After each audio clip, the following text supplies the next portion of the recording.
नाम, रूप, लीला और धाम, ये ईश्वर से जुड़ने के 4 मार्ग। आज के समय में कथा जो है, इसलिए जो जीवन में व्यथा बहुत बढ़ गई है, व्यथा को समाप्त करने के लिए ही भगवान की कथा है कि हनुमान जी ने क्या किया, राम जी का चरित्र क्या है। संसार में हम जहाँ नजर दौड़ाते हैं कष्ट ही कष्ट है। भगवान है तो वो बुद्धि क्यों नहीं फेर देते लोगों की, सारा कष्ट खत्म क्यों नहीं कर देते। एक तो हमारे बीच ये कहा जाता है कि ईश्वर के प्रति हम श्रद्धा रखें, पूजा करें, आराधना करें, और बहुत से लोग इस तरह की क्रिया विधि में दिखाई भी देते हैं कि सुबह से उठ के नहा धो के ईश्वर की पूजा करते हैं। लेकिन अक्सर हम देखते हैं परिवारों में, उनके घर में ही जैसे बड़े बुजुर्ग लोग हैं, तो उनसे बातचीत करते वक्त ऐसा प्रतीत होता है कि उनकी श्रद्धा जो है उतनी नहीं है। तो ऐसी पूजा क्या लाभ देती है? हमारी जो युवा पीढ़ी है, बहुत बड़ी पीढ़ी है पूरे विश्व में, उसको अध्यात्म समझ में नहीं आता। थोड़ा सरल शब्दों में आप इसको थोड़ा समझा दीजिए। तो जब भोगों में सुख नहीं है तो ईश्वर ने ऐसी प्रकृति, इस तरह का संसार क्यों गढ़ा कि जहाँ पर इस तरह की चीजें हैं, भौतिक रूप में हैं, और लोगों के लिए उस जरूरी भी है, उनका शरीर वैसे कार्य करता है। तो वो कहते हैं कि मांस नहीं खाएंगे तो बहुत सारे प्रोटीन विटामिन नहीं मिल पाएंगे जो हमें रोगों से लड़ने की क्षमता देते हैं। तो ये आहार कितना मायने रखता है किसी व्यक्ति के लिए? क्या मांस खाना जरूरी है? क्या ज्ञान भी एक प्रकार का बंधन है? मनुष्य को अपने कार्य व्यवहार पहले अच्छे रखने चाहिए, बाद में वो पूजा करेगा, तभी उसको फलीभूत होगा वो जीवन। वेब कुटुंब के सभी दर्शकों को रोहित कुमार पोरवाल का प्रणाम, और हमारे साथ मौजूद वृंदावन से आए आचार्य जगदीश शास्त्री जी को मैं पैर छूकर प्रणाम करता हूँ। दोस्तों, ये सुअवसर मुझे प्राप्त हुआ कि मेरे निज निवास यानी ग्राम आटा में महाराज जी का आगमन हुआ। यहाँ पर श्रीमद् भागवत कथा ज्ञान यज्ञ संपन्न हुआ इनके महाराज जी के द्वारा, और जिसके आयोजक कर्ता हमारे गांव के ही जिन्हें मैं कमलेश चाचा कहता हूँ, कमलेश सुहाने और श्रीमती गीता सुहाने और उनका समस्त परिवार इस कथा का आयोजन करता रहा। तो बहुत सुंदर कथा का श्रवण, उसका रसपान करने का अवसर हम लोगों को मिला, उसका सौभाग्य मिला। तो मैंने सोचा कि अपने चैनल के माध्यम से क्यों ना इस अवसर का भी लाभ उठाया जाए। चूँकि महाराज वृंदावन से यहाँ पधारे हैं तो इनसे कुछ इनका साक्षात्कार किया जाए, और कुछ आम सवाल जो हम जनमानस के मन में अक्सर कौंधते हैं, इनसे उस तरह के सवाल पूछ लिए जाएं। तो आइए शुरू करते हैं महाराज जी से बातचीत। सबसे पहले महाराज जी, आप हमें अपना छोटा संक्षिप्त में परिचय दे दीजिए कि आपका जन्म स्थान क्या है, कहाँ से आप आए हैं, और वृंदावन से क्या आपका कनेक्शन है, ये थोड़ा कृष्णाय वासुदेवाय हरे परमात्मने प्रणतक्लेशनाशाय गोविंदाय नमो नमः। भगवान श्री हरि वृंदावन बिहारी लाल सरकार की कृपा करुणा, श्री राधा रानी सरकार की कृपा, श्री हनुमान जी महाराज, श्री गुरुदेव भगवान के आशीर्वाद से इस शरीर को 20 वर्षों तक श्री वृंदावन धाम में शिक्षा लेने का अवसर प्राप्त हुआ। जन्मभूमि चित्रकूट धाम से निकट बांदा जनपद में है। तत्पश्चात नर्मदा अंचल में रह कर के भी कुछ समय भगवत कथा और संतों का सानिध्य शरीर को प्राप्त हुआ, और वृंदावन में वेद, वेदांत, ज्योतिष, व्याकरण, धर्मशास्त्र, इन सब स्वरूपों को सद्गुरुओं के माध्यम से ग्रहण करने का अपने को वृंदावन धाम में लगभग 20 वर्ष का समय व्यतीत करने का अवसर प्राप्त हुआ। तो महाराज जी, आप चूँकि मूल रूप से चित्रकूट के हैं, जो कि भगवान का धाम भी है और हमारे बुंदेलखंड का हिस्सा है, तो आप बुंदेली बोलते हैं क्या? जी जी, क्यों नहीं, क्यों नहीं। बुंदेली भाषा शरीर ही बुंदेलखंड से, इसमें तो सब बुंदेलखंड का ही है। तो इस नाते भी हम लोगों का एक जुड़ाव हो गया, क्योंकि एक ग्राम आटा भी बुंदेलखंड का ही हिस्सा है। तो इस नाते हम लोगों का गहरा जुड़ाव हो गया। क्या बात है, क्या बात है, बिल्कुल बिल्कुल। महाराज जी, अक्सर जो है इस तरह का प्रश्न आता है, क्योंकि ये जोर देकर कहा जाता है कथा पंडालों में, और अक्सर जो ज्ञानी जन होते हैं वो कहते हैं नाम जप के लिए कहते हैं कि ईश्वर का, जिस भगवान में आपका, जो भी आपके आराध्य देव हैं, उनका आप नाम जपिए तो उससे कल्याण होगा और सभी समस्याओं का समाधान है। तो मैं चाहता हूं कि थोड़ा इसका अगर कोई वैज्ञानिक पहलू है नाम जप का, क्योंकि आम जनमानस को ये समझ में नहीं आता कि कोई नाम हम रटें या जपें तो उससे लाभ कैसे होगा, इसका कुछ कैसे होगा, इसका वैज्ञानिक पहलू क्या है और कैसे ये काम करता है, क्यों करना चाहिए। देखिए, एक नाम जप का अर्थ ये है कि हमारे यहाँ धर्मशास्त्रों में 4 साधन बताए हैं। नाम, रूप, लीला और धाम, ये ईश्वर से जुड़ने के 4 मार्ग हैं। तो सबसे सरल जो है वो नाम है, क्योंकि धाम जाने में भी समय लगेगा, खर्च होगा, लीला देखने में भी बहुत कुछ कठिनाइयाँ हो सकती हैं, रूप तो बहुत ही कठिन है, तो इसलिए नाम सरल है। गोस्वामी तुलसीदास जी ने भी इस कलयुग के आज से 500 वर्ष पूर्व नाम पर जोर दिया। नहीं कलि कर्म न धर्म विवेकु, राम नाम अवलंबन एकु। इस कलयुग में अगर सबसे बड़ा कोई अवलंब है तो भगवान श्री राम जी का नाम है। बंगाल में प्रकट हुए भगवान गौरंग महाप्रभु चैतन्य देव कलि प्रेमावतार, जिन्होंने कहा हरेर नाम हरेर नाम हरेर नामैव केवलम। इस कलयुग के प्राणी को तारने के लिए केवल हरि नाम ही है। एक सामान्य उदाहरण पर देखा जाए कि अगर हम कभी किसी शहर में पहुंचते हैं जहां हमें कोई नहीं जानता पहचानता और आपका नाम लेकर के कोई कहने लगा अरे रामलाल, तो आप एक बार पीछे मुड़ के जरूर देखेंगे कि यार मुझे कौन बुला रहा है। आप ये जरूर बेहतर जानते हैं कि यहाँ मुझे कोई जानने वाला नहीं है। तो इस का बहाने अगर आप पीछे मुड़ सकते हैं तो ईश्वर का नाम सचमुच में सत्य है, और सत्य होने के नाते कण कण में तृण तृण में उसका नाम विराजमान है आज भी। इसलिए नाम का महत्व वैज्ञानिक उद्देश्य से भी अगर आप देखेंगे तो जैसे हमारे यहाँ किसी भी कार्य में जब तक किसी का नाम नहीं होगा, हर व्यक्ति नाम के लिए ही तो परेशान है कि मेरा यश हो, मेरा लोग मुझे जाने, मेरे नाम को पहचाने। कोई भी काम करता है तो नाम के लिए करता है, भाई विख्यात हो गए तो नाम हो गया। तो नाम जब सामान्य व्यक्ति को इतना यश दे सकता है तो भगवान का नाम क्यों नहीं परमात्मा की चरणों में पहुंचा सकता है, यश का उद्देश्य। जी जी जी, जाहिर सी बात है, जब हम कोई नाम का स्मरण करते हैं तो सीधे हम उस व्यक्तित्व से जुड़ जाते हैं जी, और ये अपनी तरह से कार्य करता है। महाराज जी ने बहुत अच्छे से समझाया। महाराज जी एक चीज़ ये बताइए कि बहुत जगह अक्सर निरंतर कथा भारतवर्ष में होती रहती है, जी, जी, हर जगह होती है, जी।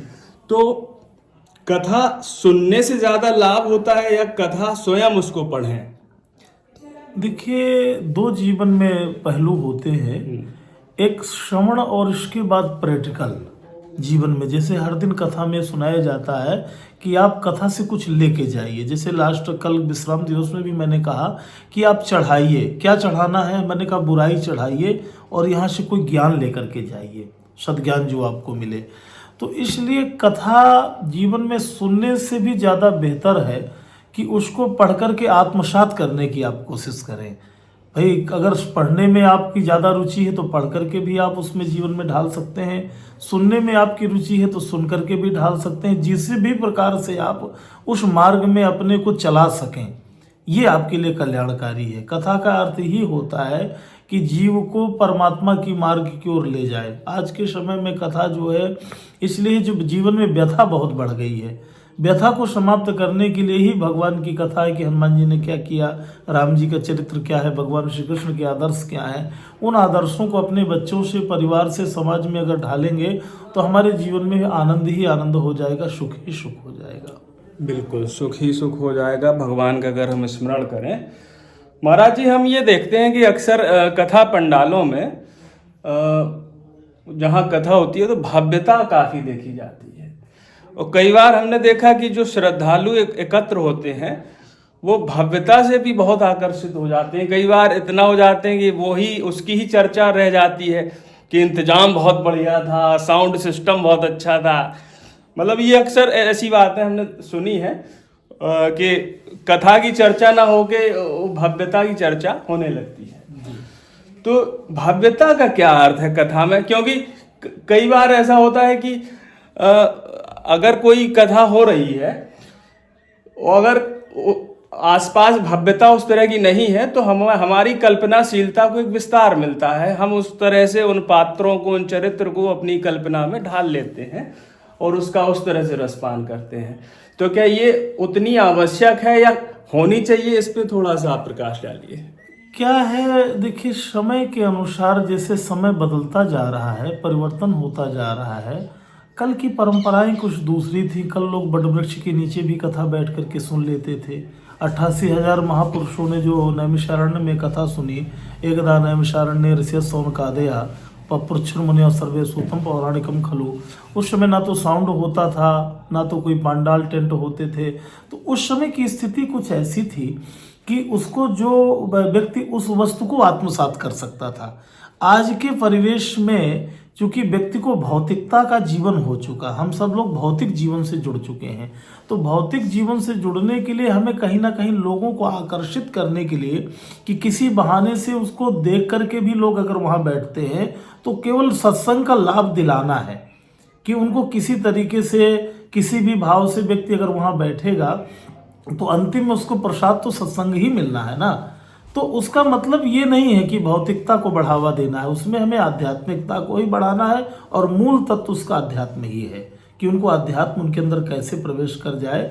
बाकी व्यवस्थाएं जिसके पास जो सामर्थ्य होता है वो करता ही है, जो जिस लायक होता है वो करता है। और भगवान तो सब में प्रसन्न होता है, ऐसा कुछ नहीं है। वो तो पत्रम पुष्पम फलम तोयम यो में भक्त्या पृच्छति, जैसी व्यवस्था आप कर दे उससे भगवान प्रसन्न हो जाता है। पर अपनी अश्रद्धा और सामर्थ्य का भी वहाँ प्रदर्शन होना चाहिए। अगर आप इस लायक हैं तो आप अच्छा से अच्छा करिए।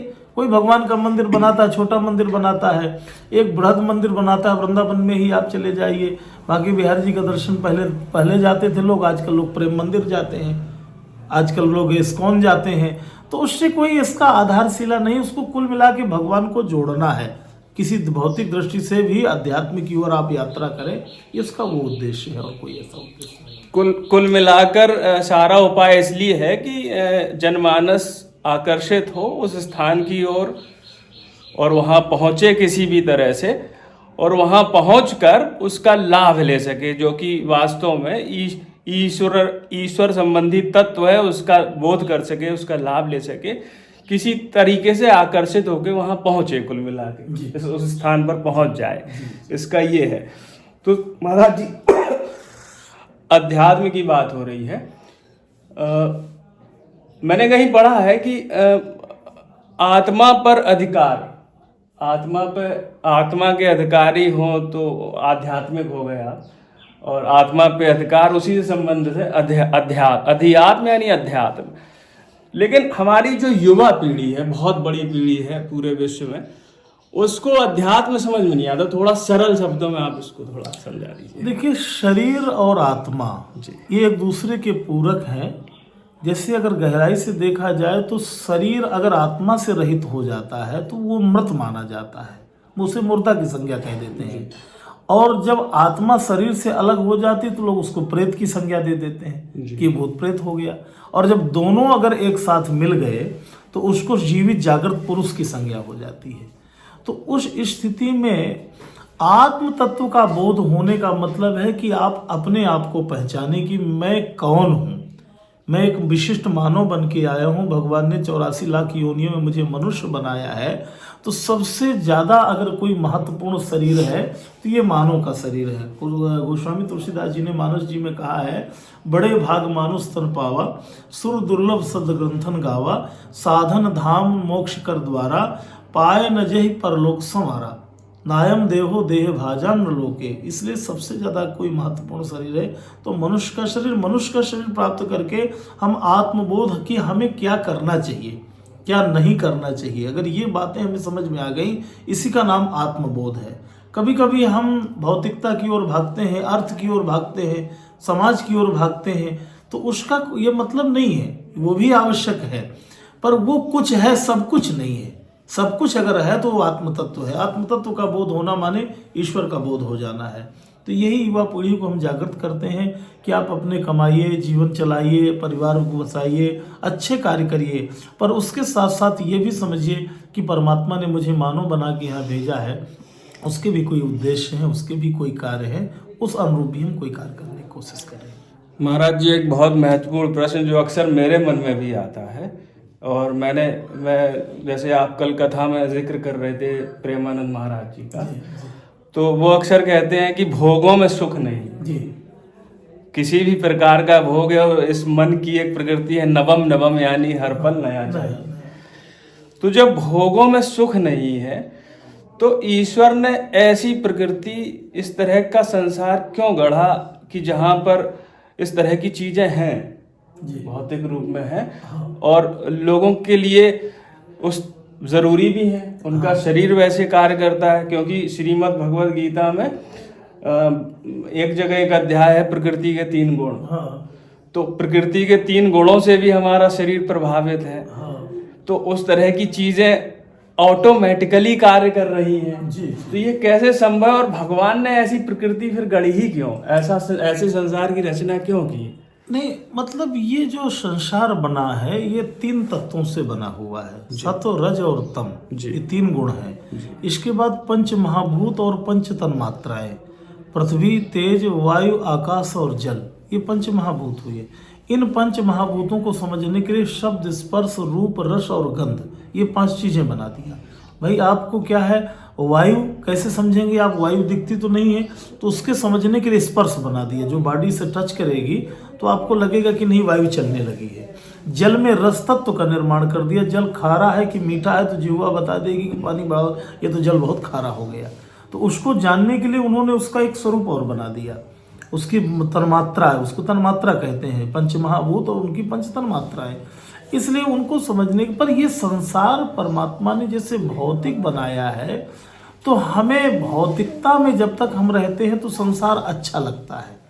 जैसे जब तक हमने अगर सामान्य वस्तु को खाया तो हमको उसको स्वाद मिला, और जब हमें रबड़ी खाने को मिल गई तो हमको उसका स्वाद और बेहतर मिला। उससे बेहतर बढ़ते बढ़ते बढ़ते आने वाले समय में कोई एक ऐसा बेहतर है जहां हमारा ठहराव हो जाएगा। तो महाराज जी का कथन ये है कि अभी हम संसार के सुखों में भोग रहे हैं तो हमें ये अच्छा लग रहा है, और जब उसकी ओर जाएंगे तो फिर हमें संसार अपने आप अच्छा नहीं लगेगा। जैसे सामान्य अर्थ में भगवान ने संसार में ये सुख की बिंदु फेंक दिया, थोड़ा थोड़ा एक बूंद डाल दिया। तो जब बिंदु में हमें इतना आनंद मिल रहा है, तो महाराज जी का कथन है कि संसार में बिंदु है और परमात्मा सिंधु है, वो समुद्र है। जब उनके पास पहुंच जाओगे तो भौतिकता आपको अच्छी न लगेगी, अपने आप आध्यात्मिकता में आनंद हो जाएगा। बड़े बड़े संतों के पास कोठी, बंगले, मकान, दुकान कुछ भी नहीं है, हो सकता है शरीर में वस्त्र भी नहीं है, फिर भी वो हमसे आपसे ज़्यादा आनंदित हैं, क्योंकि हम अभाव में आनंद, प्रभाव में आनंद ढूंढ रहे हैं और संत अभाव में आनंद को ढूंढ रहा है। बस ये आत्म तत्व का विषय है, अध्यात्म का विषय है। महाराज जी, जैसे ईश्वर जो है, भगवान इंसान से ऊपर तो है ही, क्योंकि भगवान ने इंसान को बनाया। तो इंसानों में हम देखते हैं कि अगर इंसान की कोई संतान है, कैसी भी हो वो, तो कोई भी अपने संतान को कष्ट नहीं देना चाहता, उसका भला ही चाहता है, और उसका बस चले तो उसकी बुद्धि भी फेर सकता है, उसको रास्ते पर ला सकता है। लेकिन भगवान के मामले में ऐसा क्यों नहीं है? संसार में हम जहाँ नजर दौड़ाते हैं कष्ट ही कष्ट है, भगवान है तो वो बुद्धि क्यों नहीं फेर देते लोगों की, सारा कष्ट खत्म क्यों नहीं कर देते? नहीं, भगवान कष्ट खत्म करता है, और वैसे अगर उसमें देखा जाए, आप निर्गुण स्वरूप जब भगवान का होता है तो परमात्मा किसी को कष्ट नहीं देता, उसका कर्म ही उसको कष्ट देने वाला है। काहु न को सुख दुख कर दाता, पर निज कृत कर्म भोग सब भ्राता, कर्म प्रधान विश्व रचि राखा, जो जश करे सो तस फल चाखा। ये हमने जैसा बीज धरती में बोया है वो उगेगा। तो अगर हमने आम नहीं बोया है, बबूल बोया है, तो बबूल निकलेगा तो कांटा वाला निकलेगा। तो हमारी इच्छाएं रहती हैं कि बोते तो हम बबूल हैं और काटने की चाहते, मतलब फल चाहते हैं आम का। तो उसमें ईश्वर किसी को बुरा नहीं करता है। ईश्वर कहता है कि आप अपने आप को कर्मयोग को अच्छा करिए, और जब आप कर्मयोगी अच्छे हो जाएंगे तो कहीं आपको दुख नहीं मिलेगा, सुख ही सुख मिलेगा। क्योंकि माता पिता की 4 संतानें होती हैं और चारों के प्रारब्ध अलग होते हैं। जन्म तो एक ही माता पिता से हुआ है, पढ़ाया लिखाया एक माता पिता ने है, संस्कार भी एक माता पिता ने दिए हैं। पर ऐसा कैसे हो सकता है? तो उसका मतलब है कि पूर्व जन्म से जन्म देकर पितु और माता, और कर्म शुभाशुभ लिखे विधाता। तो हमने जो शुभ और अशुभ कर्म किए उसका प्रतिफल हम भोग रहे हैं। परमात्मा इस पर किसी को कोई प्रकार से ये नहीं सोचता कि इस जीव को कष्ट मिले, उसका कर्म ही उसे सुख दिलाता है और कर्म ही उसको दुख दिलाता है। लेकिन महाराज ये कहा जाता है कि इस संसार में जो भी घटना होती है उसमें परमात्मा की इच्छा होती है जी। और हर जगह परमात्मा व्याप्त है। तो कई बार हम जैसे आम इंसान इस तरह से भी देखने लगते हैं कि हमने मान लीजिए कोई अपराध किया या कुछ किया जी। तो हम लोगों के मन में ये आ जाता है कि ऐसा तो नहीं है परमात्मा की वजह से हम अपराधी बन गए, उनकी वजह से हमने ऐसा कर्म कर दिया। क्या हर कर्म में परमात्मा की इच्छा है? नहीं नहीं, ऐसा नहीं है। जैसे चाकू है, चाकू डॉक्टर को भी मिली है और चाकू डाकू को भी मिली है। चाकू एक ही है और कभी भी आप देखेंगे कि डॉक्टर किसी को जान देता है और डाकू किसी की जान लेता है। अब बताइए उसमें चाकू का क्या दोष है? चाकू का दोष तो नहीं है। तो चलाने वाले को भगवान ने बौद्धिक स्तर दे दिया, आपको बुद्धि दे दी। जैसे गाड़ी हमको दे दिया कि आपको नई गाड़ी हमने दे दी, अब आप उसको खंडक में गिराते हैं कि आप रोड पे चलाते हैं, ये आपका बौद्धिक विवेक है। उसमें ईश्वर आपको कहीं भी ये नहीं कहता है। उसमें आपको अपनी बुद्धि का इस्तेमाल अच्छी जगह करना है। वो अच्छी जगह कब होगी? जब आप अच्छे लोगों का संग करेंगे। भाई महर्षि वाल्मीकि जैसे महापुरुष उल्टा नाम जपत जग जाना, वाल्मीकि बे ब्रह्म समाना। नारद जी ने एक ही बात तो उनसे कही थी कि आप ये जो करते हैं क्या इसके साथी परिवार वाले हैं? उन्होंने कहा नहीं, परिवार वालों से मैं पूछ के आता हूँ। बोले नहीं नहीं भाई, अब कर्म का भोग तो आप भोगिएगा। तो वो लौट के आ गए। उन्होंने कहा नहीं, ये तो बहुत गलत किया मैंने। उनको आत्म तत्व का बोध हो गया संत के सत्संग से। तो मेरे कहने का भाव ये है कि संतों के, अच्छे लोगों के संग से आत्मज्ञान की जब अनुभूति हो जाएगी तो वो व्यक्ति गलत कर्म नहीं करेगा। ईश्वर कभी किसी को गलत मार्ग नहीं देता है। ये गलत मार्ग में हम जबरदस्ती अपने आप को वहाँ ढकेलते हैं। जब ढकेलते हैं तो उस कर्म का भोग हमें भोगना पड़ता है। महाराज जी, हम लोग अक्सर परिवारों में देखते हैं कि मतलब एक तो हमारे बीच ये कहा जाता है कि ईश्वर के प्रति हम श्रद्धा रखें, पूजा करें, आराधना करें जी। और बहुत से लोग इस तरह की क्रिया विधि में दिखाई भी देते हैं कि सुबह से उठ के नहा धो के ईश्वर की पूजा करते हैं। लेकिन अक्सर हम देखते हैं परिवारों में, उनके घर में ही जैसे बड़े बुजुर्ग लोग हैं तो उनसे बातचीत करते वक्त ऐसा प्रतीत होता है कि उनकी श्रद्धा जो है उतनी नहीं है। तो ऐसी पूजा क्या लाभ देती है? क्योंकि हम परिवारों में आजकल, आज के समय में बहुत विघटन देखते जा रहे हैं। जी जी। वो आपस में जैसे बड़े भाई हैं तो बड़े भाई से हो सकता है वो ठीक से बात नहीं कर रहे, लेकिन भगवान को जल चढ़ा रहे हैं। जी। अपनी माता की सेवा नहीं हो पा रही है लेकिन भगवान को जल चढ़ा रहे, जी जी। मंदिर जा रहे। हाँ। तो ऐसी पूजा क्या लाभ देती है? व्यक्ति को ऐसी पूजा करनी चाहिए? नहीं, पूजा से पहले अपना व्यवहार अच्छा करना चाहिए। अगर हमारा शास्त्र का सम्मत है तो भगवान श्री राम जी भी प्रातःकाल उठ के रघुनाथा मात पिता गुरु नाम ही माता। पहले माता को, पिता को, सदगुरु को, बुजुर्गों को और घर का व्यवहार, आहार जो होना चाहिए वो अच्छा होना चाहिए। इसलिए हमारे यहाँ कर्म को ही पूजा माना गया। कर्म ही पूजा है लोग कहते हैं। तो उसका यही उद्देश्य है कि आप अपने कार्य व्यवहार को अच्छा करिए और उसके करने के बाद फिर अगर आप पूजा करेंगे तो उसका पूर्ण लाभ आपको प्राप्त होगा। आपने घर में माता भूखी बैठी है, प्यासी बैठी है और बाहर आप मंदिर में जल चढ़ा रहे हैं तो इसका मतलब भगवान नहीं प्रसन्न हो रहा। भगवान तो कहता है कि हर प्राणी के अंदर मैं बैठा हूँ, आप उसे जल पिलाइए, प्यासे को पानी पिलाइए, भूखे को भोजन कराइए, जिसके पास कपड़े नहीं उसे कपड़े दीजिए, गरीब कन्याओं का विवाह करिए, गौओं की सेवा करिए। इस पूजा से मैं ज़्यादा प्रसन्न हूँ। मैं तो एक दिन के प्रसंग में श्रीमद् भागवत में कहा कि भगवान ने कहा कि मैं स्वाहा से भी ज़्यादा आहा से प्रसन्न होता हूँ। दो प्रकार की अग्नि है, एक बाहर करेंगे तो स्वाहा निकलेगा और मुख में कहीं ना कहीं आहुति भोजन की जाएगी तो आहा निकलेगा। तो भगवान कहते हैं मैं स्वाहा से ज़्यादा, इससे ज़्यादा प्रसन्न हूँ। तो इसलिए मनुष्य को अपने कार्य व्यवहार पहले अच्छे रखने चाहिए, बाद में वो पूजा करेगा तभी उसको फलीभूत होगा वो जीवन। जी, मैं चाहता हूँ कि आप जो घर के बड़े बुजुर्ग होते हैं, अक्सर होता क्या है कि जो नई पीढ़ी है, छोटे लोग हैं, वो उनसे प्रभावित होते हैं, उनको देख के सीखते हैं। तो उनके प्रति एक आप संदेश इस तरह का कुछ दें कि वो इस तरह की किस तरह की पूजा करें वो लोग। हम तो यही कहेंगे उन बुजुर्गों से कि जो हमारे आदर्श हैं, जिनके पद चिन्हों में महाजनों येन गतस्स पंथा, हमारे यहाँ धर्मश्च तत्वम निहितम गुहायाम, धर्म के तत्व को किसी ने देखा नहीं, वो बहुत गहराई में घुसा हुआ है। पर हमारे महापुरुष जिन मार्ग में चल रहे हैं, जा रहे हैं, हम उन्हीं का अनुसरण करते हैं, उन्हीं की फोटोकॉपी करते हैं। तो इसलिए जीवन में ये है कि उनके द्वारा कुछ ऐसा पथ मिले, ऐसा जीवन में पथ प्रदर्शक वो बने कि हम उनको आदर्श मान करके सदैव श्री रामकृष्ण परमहंस, स्वामी श्री विवेकानंद जी महाराज, गोस्वामी तुलसीदास जी महाराज, कबीरदास जी महाराज, श्री नामदेव जी महाराज, बड़े बड़े आदर्श महापुरुषों को हम स्मरण करते हैं। तो हम उनसे भी यही अपेक्षा रखते हैं कि वो भी अपना ऐसा कार्य करें कि समाज सदैव सदैव उनको याद रखे, क्योंकि जीवन जाना सबका है, आदर्श ही याद रहते हैं। उन्हीं की सूक्तियाँ, उन्हीं के आदर्शों पर लोग चल करके अपने आप को लाभान्वित करते हैं। यही मेरी उनसे प्रार्थना है, यही निवेदन है। महाराज जी, भगवान की पूजा करने वाले किसी भी व्यक्ति के लिए, जो धार्मिक व्यक्ति है, आस्थावान व्यक्ति या आध्यात्मिक व्यक्ति है, या जो आम जनमानस है, जी, तो उसके लिए कुछ सामाजिक जिम्मेदारी भी होती है या कुछ सामूहिक जिम्मेदारी है जो उसे आगे बढ़ चढ़कर उनमें हिस्सा लेना चाहिए, उस तरह का प्रयास करना चाहिए। किस तरह का समाज होना चाहिए हमारे आसपास?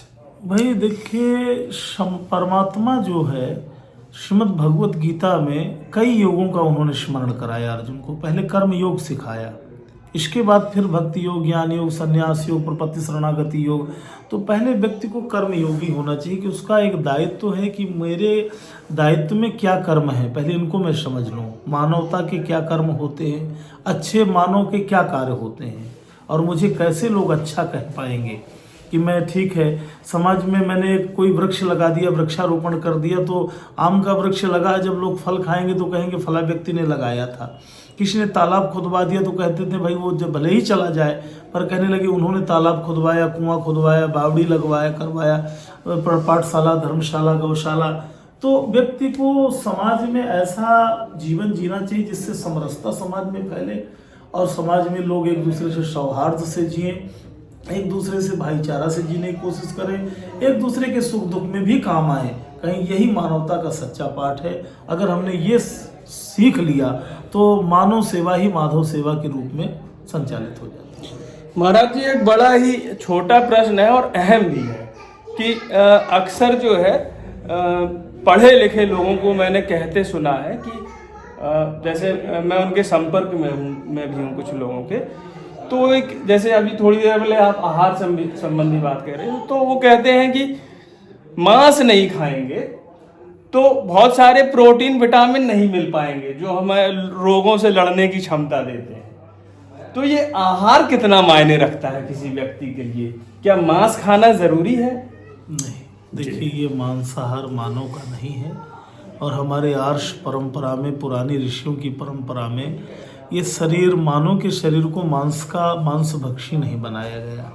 मांसभक्षी अन्य जो प्राणी है जिनका आहार है वो उनका है। हमारे लिए परमात्मा ने इतने स्वरूप प्रदान कर दिए, अन्न से लेकर के, फल से लेकर के, दूध से लेकर के, इतने प्रकार के प्रोटीन, इतने प्रकार की मात्राएं उनमें मिलती हैं कि आप आयुर्वेद में घुस करके जाएं तो इतनी मात्राएं हैं कि आप उसको थोड़ी सी भी ले लेंगे तो शरीर में सारी पूर्ति हो जाती है। सीधी सीधी बात कहूँ मैं, गाय, देसी गाय का गोदुग्ध है, अगर केवल 1 पाव दूध अगर व्यक्ति सायंकाल पी ले सोते समय, तो उसके शरीर में सारे तत्वों की पूर्ति केवल गोदुग्ध करा देता है।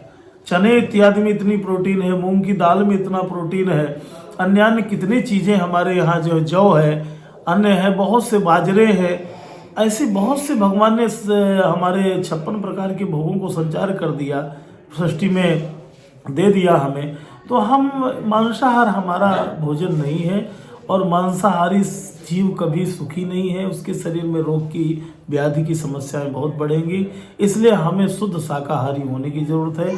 जब हम शाकाहारी होंगे तभी हम समाज के लिए कुछ अच्छी वृत्ति आएगी, हमारे शरीर में अच्छी बुद्धि आएगी, जिससे हम समाज को कुछ दे पाएंगे।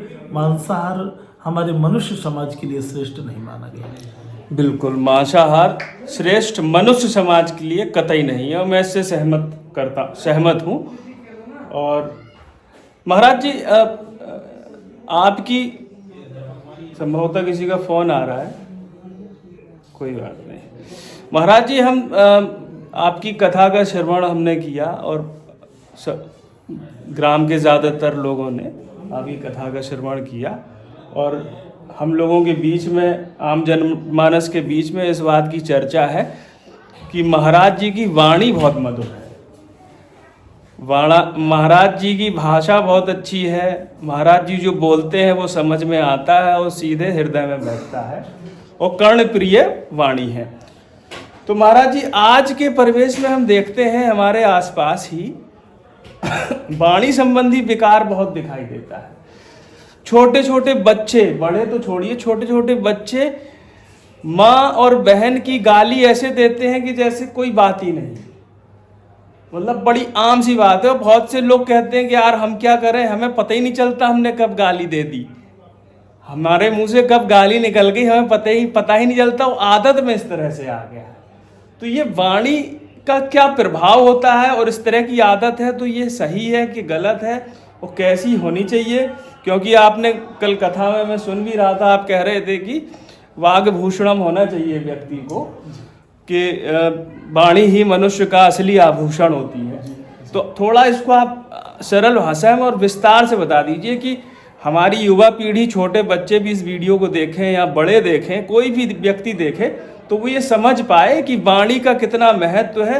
हम मुंह से कोई चीज़ उच्चारित कर रहे हैं तो उसका कैसे प्रभाव पड़ता है। थोड़ा अगर वैज्ञानिक पहलू भी इसका है तो वो भी समझा दीजिए, इसको थोड़ा सा आप बता दीजिए। देखिए, मैं यही कहना चाहूँगा आज के सभी समाज से, बच्चों से, बुजुर्गों से, कि वाणी का एक ऐसा प्रभाव है कि जो बाण कार्य नहीं करता वो वाणी कार्य करती है। इसलिए हमारे यहाँ शास्त्र कहते हैं सत्यम ब्रूयात प्रियम ब्रूयात न ब्रूयात सत्यम अप्रियम।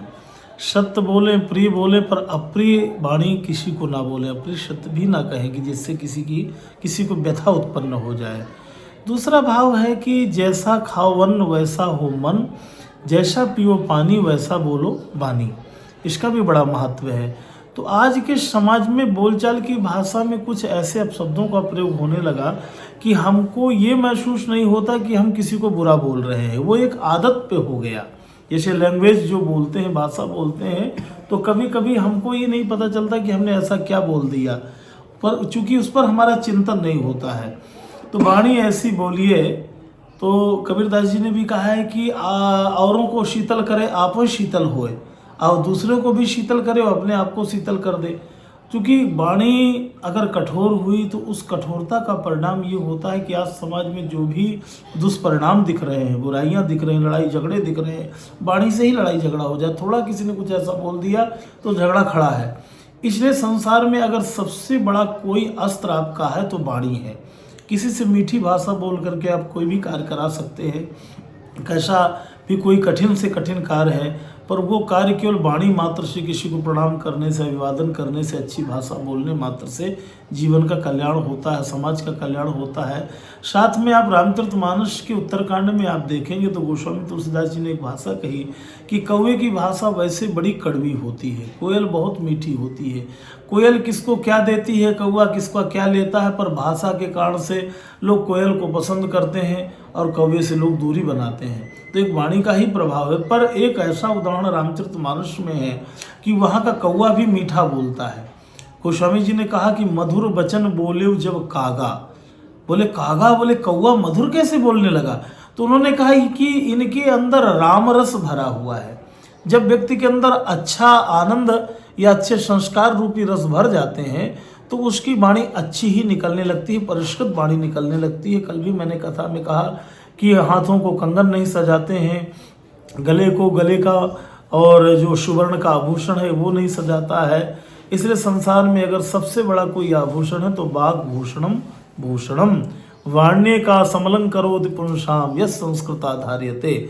वाणी ही एक ऐसी है जो संस्कारवान पुरुष उसको अगर ग्रहण कर ले तो संसार में सब कुछ अच्छा हो जाएगा। इसका सबसे ज्वलंत उदाहरण है महाभारत में। अगर कहीं द्रौपदी माता के मुख से दुर्योधन के लिए ऐसी कोई वाणी ना निकलती तो शायद महाभारत जैसा युद्ध कभी नहीं होता है। तो मैं समाज से यही प्रार्थना करूंगा कि आप कोई ऐसी भाषा ना बोलें कि जिससे समाज में किसी प्रकार का कोई दुराभाव पैदा हो जाए और समाज में किसी तरीके से बुराइयों का प्रभाव पड़े। महाराज जी, कल जब मैं आपकी कथा में लाइव करने, फेसबुक के माध्यम से लाइव करने जा रहा था तो कैप्शन में मैंने लिखा कि प्रेम की पराकाष्ठा है भक्ति। जी, प्रेम की पराकाष्ठा है भक्ति। तो एक जो छोटी सी पोस्ट मैंने उसमें लिखी, तो उसमें ये भी मैंने लिखा कि अगर आप वास्तव में भक्ति में हैं, भक्ति कर रहे हैं, तो अहम वहम का नाश भी होता है जी। तो हमारे गांव के ही एक सम्माननीय व्यक्ति हैं, अरविंद शुक्ला बापू कहते हैं उन्हें। तो उन्होंने वहाँ पे तर्क दिया कि भक्त तो रावण भी बहुत बड़ा था, उसके अहम वहम का नाश नहीं हुआ। तो क्या इसको थोड़ा आप बता दीजिए कि भक्ति और अहंकार क्या एक साथ रह सकते हैं? नहीं, भक्ति भी दो प्रकार की है जी।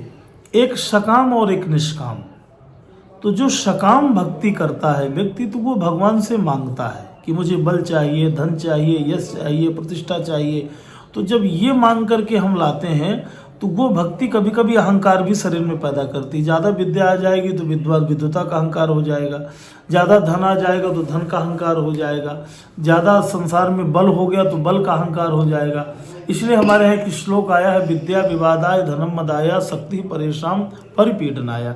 तो इसलिए सकाम भक्ति अगर जीव करता है तो कभी कभी उसके अंदर अहंकार का स्वरूप जागृत हो जाता है। पर वो निष्काम भक्ति जिसको कहते हैं प्रपत्ति शरणागति, भगवान श्री कृष्ण ने गीता के 18वें अध्याय में अंतिम भाव जब दिया कि सर्वधर्मान परित्यज्य मामेकं शरणं व्रज अहम त्वा सर्व पापेभ्यो मोक्षयिष्यामि मा शुचः।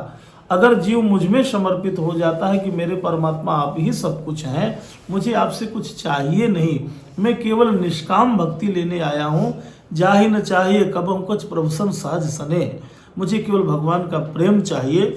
तो वो प्रेमा भक्ति जब शरीर में आती है तो उस भक्ति के आने के बाद में उसका आम और वाम दोनों चला जाता है, उसके जीवन में ऐसा कुछ भी नहीं रह जाता है। और महाराज जी मेरे ख्याल से जरूरत इसी की है, इसी की जरूरत है। समाज में लोग इसी भक्ति को ग्रहण करें और इसी से अपने जीवन को जिए, जिससे उनको आनंद की अनुभूति होगी। जी जी जी। महाराज जी एक सवाल जो मेरे मन में एक बार कौन था कि कई बार जो है कोई व्यक्ति है, बहुत ही मान लो ज्ञानी व्यक्ति भी है, और अगर उसको अपना प्रयोजन सिद्ध करना है तो उस तरह से चीज़ें गढ़ता है। अगर उसका कोई सबॉर्डिनेट है, उसका कोई जूनियर व्यक्ति है, तो उसको उस तरह से वो अपनी बातें कहता है कि उसका प्रयोजन सिद्ध हो जाए। या कोई उसका प्रेमी व्यक्ति भी है तो उससे उस तरह से कहता है कि उसका प्रयोजन सिद्ध हो जाए। तो क्या और हम देखते हैं कि महाभारत का जब युद्ध चल रहा था तो भगवान श्री कृष्ण ने अर्जुन को श्रीमद् भागवत कथा सुना, गीता का ज्ञान दिया। तो कहीं ऐसा तो नहीं कि भगवान श्री कृष्ण ने अपना प्रयोजन सिद्ध करने के लिए अर्जुन को चुना? क्योंकि वो सबको सुना सकते थे, ओपन कथा सुना सकते थे, ज्ञान दे सकते थे, लेकिन उन्होंने अर्जुन को ज्ञान दिया। उसके बाद वो ज्ञान किसी तरह से संसार में आ गया। कथा व्यास ने उसको लिखा, किसी ने कहा। तो क्या भगवान श्री कृष्ण ने अपना प्रयोजन सिद्ध करने के लिए अर्जुन को चुना? इस पे थोड़ा प्रकाश डालिए। देखिए, और कोई ना कोई लक्ष्य समाज में जरूर होता है। जैसे एक क्लास में जाने कितने विद्यार्थी होते हैं, पर जो बच्चा अगर उसका पात्र होता है तो अध्यापक का, शिक्षक का ध्यान उस पर जरूर केंद्रित होता है। तो अर्जुन का मतलब एक अर्जुन से नहीं है, अर्जुन का अर्थ है जो ज्ञान का अर्जन करे, वो अर्जुन है। वो अर्जुन हम सब लोग बन सकते हैं। ये भगवत गीता हम सबको सुनाई जा रही है, वो भगवत गीता को ग्रहण हम सब लोग कर सकते हैं, कोई एक व्यक्ति विशेष के लिए नहीं है। पर अर्जुन चूंकि ऐसी परिस्थिति में था कि भगवान ने सोचा कि ये समर्पित व्यक्ति है, अर्जुन के अंदर वो पात्रता है। अर्जुन ने कहा कि महाराज मैं आपका शिष्यस्ते हम साधि माम त्वाम प्रपन्नम, मैं आपका शिष्य हो गया, आप मुझे ये अद्भुत ज्ञान प्रदान करिए। तो भगवान ने कहा भाई इसके लिए अभी तुम्हें मुझे समझने के लिए अभी दिव्य दृष्टि की आवश्यकता है, अभी आप इस भौतिक दृष्टि से मुझे नहीं देख सकते हो। तो दिव्यम ददामि ते चक्षु पश्चिमे योगमैश्वरम, भगवान ने दिव्य दृष्टि प्रदान किया। तो इसी तरीके से हमारे अंदर जब दिव्य ज्योति, दिव्य दृष्टि प्रकट हो जाएगी, अर्जुन की तरीके से हमारे अंदर भी ज्ञान का अर्जन शुरू हो जाएगा, तो वो भगवत गीता हमारे भी समझ में आ जाएगी और हमको लगा ये भगवान ने हमें ही सुनाया है। ये अर्जुन को तो सुनाया, पर हम भी अर्जुन ही हैं। हम उस पात्र में अपने आप को, चूंकि हमारे बीच में ये सारे पात्र हैं, हमारे बीच में दुर्योधन घूम रहा है, हमारे बीच में ही धृतराष्ट्र घूम रहा है, हमारे बीच में मामा शकुनी घूम रहा है, ये कहीं गए नहीं है, ये हमारे आपके बीच में ही यही पात्र है। और वही आत्म तत्व का बोध कराने के लिए परमात्मा भगवान श्री कृष्ण आते हैं। तो उनका कोई अपना कार्य नहीं होता है कि मुझे कुछ करना है मेरे लिए, चूँकि परमात्मा सर्वतंत्र स्वतंत्र है, सर्वशक्तिमान है, उसको किसी की आवश्यकता नहीं है। वो तो उस जन कल्याण के लिए, जैसे सरिता, संत, भगवंत, ये परमार्थ के लिए होते हैं। संत जो आया है, वृक्ष कबहु नहीं फल भके, नदी न संचय नीर, परमारथ के कारणे साधुन धर्यो शरीर। तब ये वृक्ष अपना फल स्वयं नहीं खाता पर संसार को फल देता है। नदी कभी स्वयं पानी नहीं पीती पर दुनिया को जल पिलाती है। संत समाज कल्याण के लिए होते हैं। ऐसे भगवंत का जो चरित्र होता है वो जन कल्याण के लिए है। उनका कोई अपना लक्ष्य, अपना उद्देश्य नहीं है। आज वो भगवत गीता सारे संसार को आनंदित कर रही है। अनेक भाषाओं में ट्रांसलेट हुआ, अनेक भाषाओं में लोगों ने लेखन किया और आज भी भगवत गीता से लोग आनंदित हो रहे हैं, लाभान्वित हो रहे हैं। इसलिए ये शास्त्र सब जितने भी हैं ये जन कल्याण के लिए हैं, समाज कल्याण के लिए है। बिल्कुल, हमारे भारतवर्ष में ऐसी शिक्षाएं मौजूद हैं और ऐसे शास्त्र मौजूद हैं जिनके प्रति अगर हम रुख करें तो बहुत सारी समस्याएं खत्म हो जाएं। लेकिन महाराज जी, हम आज के दौर में देखते हैं फेसबुक या इंस्टाग्राम और विभिन्न प्रकार के सोशल मीडिया माध्यम जिनको हम देखते हैं तो बहुत सारे ऐसे विज्ञापन आते हैं जिनमें हम देखते हैं कि लोग बहुत पीड़ा से, बहुत इस तरह की बीमारी से जूझ रहे हैं। किसी को बहुत बड़ा ट्यूमर हो गया है, छोटी सी बच्ची है, बच्चा, उसको ट्यूमर हो गया है, किसी को कोई बीमारी होगी, असाध्य रोग हो गए। तो क्या इसका संदेश इन हमारे भारतवर्ष में जो बहुत सारे धनवान लोग भी हैं, हमारे यहाँ इतना धन है, इतने धनवान लोग हैं कि एक एक देश खरीद लें, तो क्या उनको इस तरह का संदेश नहीं जाना चाहिए कि वो इस तरह की चीज़ें ना दिखाई दें, समाज से पीड़ा हर लें, कुछ इस तरह के कार्य कर दें, इस तरह की चीज़ें सामने ना आए? भारतवर्ष में तो इतनी आबादी है कि अगर एक एक रुपए भी कोई दान दे तो पूरे देश का इलाज हो जाए। क्या बात है? एक एक रुपए में भी पूरे देश का इलाज हो जाए। तो इस पर थोड़ा प्रकाश डालिए थोड़ा। देखिए, बहुत से ऐसे ऐसा नहीं है, सामाजिक कार्य करने वालों के बहुत बड़े बड़े हॉस्पिटल बने हुए हैं। जैसे श्री रामकृष्ण मिशन के नाम से स्वामी विवेकानंद जी ने पूरे देश में ये स्वरूप चलाए। और भी बहुत से जो पूंजीपति हैं, धनपति हैं, सामर्थ्यवान हैं, उनके द्वारा बहुत से उपकार के क्रम चलाए जा रहे हैं। जैसे चित्रकूट धाम में जानकी कुंड में नेत्र चिकित्सालय है जो ज़्यादातर लोगों की सेवा में रत है। बहुत से बड़े बड़े विद्यालय हैं जो अनाथ बच्चों के लिए भी सेवा का भाव रखते हैं। बड़ी बड़ी गौशालाएं हैं, जैसे हमारे राजस्थान में पूज्य पथमेड़ा वाले महाराज जी, लगभग 1.5 लाख से ऊपर गायें जो है देसी नस्ल की गाय जिनकी सेवा हो रही है। परम पूज्य श्री पंजाब वाले महाराज जी श्री कृष्णानंद जी महाराज, इनके द्वारा गौ सेवा का मिशन चल रहा है। परम पूज्य श्री राजेंद्र दास जी महाराज, उनके द्वारा गौ सेवा की स्थिति बनी हुई है। तो ये जो धनपति हैं उनका जब तक संबंध अच्छे लोगों से नहीं होगा, वो ये कहेंगे कि धन की 3 गति होती है। धन की चौथी गति मैंने कल बताया था कि शास्त्र में 3 गति बताया। पहले गति है धर्म, दूसरी गति है भोग और तीसरी गति है विनाश। आज तक चौथी गति धन की बनी नहीं है। तो इसलिए हमारे संतों ने कहा कि सो धन धन्य प्रथम गति जाकी। वो धन वही धन है जिसकी पहली गति हो गई। पहली गति का मतलब परमार्थ में जो लग गया, धर्मार्थ में जो लग गया, गरीब लोगों में, असहाय लोगों में, जरूरतमंदों में अगर लग जाए तो उससे बड़ा कोई कारण नहीं है। तो हमारे यहाँ तो नर सेवा ही नारायण सेवा के रूप में मानी गई है। समाज में अगर हम नर सेवा कर रहे हैं, किसी रूप में कर रहे हैं, अन्न क्षेत्र चला रहे हैं, कोई भी गौशाला, धर्मशाला, औषधालय कुछ भी कर रहे हैं तो उसके लिए कल्याणकारी। और मैं तो वही कहूँगा कि सामर्थ्यवान लोगों से मेरा निवेदन है कि आप इस मार्ग में अपने आप को आगे बढ़ चढ़ करके भाग लें कि समाज में कोई भी कहीं ऐसी स्थिति हमें समझ में आ रही है, शिक्षा की विहीनता समझ में आ रही है तो शिक्षा की ओर बढ़े, कि औषधि की आवश्यकता है तो औषधि की ओर बढ़े। जैसे एक भयानक महामारी कोरोना काल आया, ऐसे काल में भी ऐसी कोई परिस्थिति आ जाए तो जो सामर्थ्यवान लोग हैं, बहुत से लोगों ने इसमें बहुत से उपक्रम चलाए, बहुत से जो धर्मवान थे जिनके अंदर धर्म का जागरण था। पर वो धर्म का जागरण कैसे होगा? किसी के माध्यम से, किसी संत किसी अच्छे व्यक्ति की प्रेरणा से भी ऐसे सद्विचार जागृत होते हैं और उन सद्विचारों से प्रेरित होकर के लोग समाज कल्याण के लिए कार्यों करते हैं और करना चाहिए। यही हमारे लिए, यहाँ के लिए और वहाँ के लिए, दोनों के लिए कल्याणकारी वो मार्ग है। महाराज जी कहते हैं कि हम लोग इस जगत में भगवान को हो सकता है साक्षात देख ना पाए, लेकिन उसकी अनुभूति कर सकते हैं। उसको जैसे हवा दिखाई नहीं देती, महसूस होती है, इसी तरह से हम भगवान को महसूस कर सकते हैं।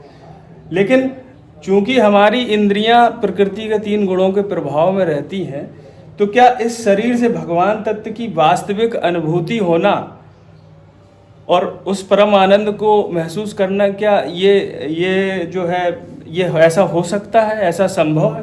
नहीं, क्यों नहीं संभव है। इसी कलयुग में सूर, कबीर, नानक, तुलसी, मीरा, जितने महापुरुष हुए इसी कलयुग में उन्हें दर्शन दिए। भक्तमाल की कथाओं में सारे भक्तों की कथा पड़ी है, जिन्होंने श्री गोस्वामी तुलसीदास जी महाराज को चित्रकूट धाम में भगवान श्री राघवेंद्र सरकार के दर्शन हुए। पर क्या है कि जब तक हमारा अंतःकरण शुद्ध नहीं होगा, तो ईश्वर तत्व जैसे किसी मेहमान को बैठाने के लिए जब तक हम अपना रिसेप्शन साफ नहीं करेंगे तो वो कैसे बैठेगा। तो पहले उस कमरे को हमें साफ सुथरा करना पड़ेगा, फिर किसी को बुलाएंगे तो आने वाला कहेगा बहुत अच्छी जगह आपने मुझे बैठाया।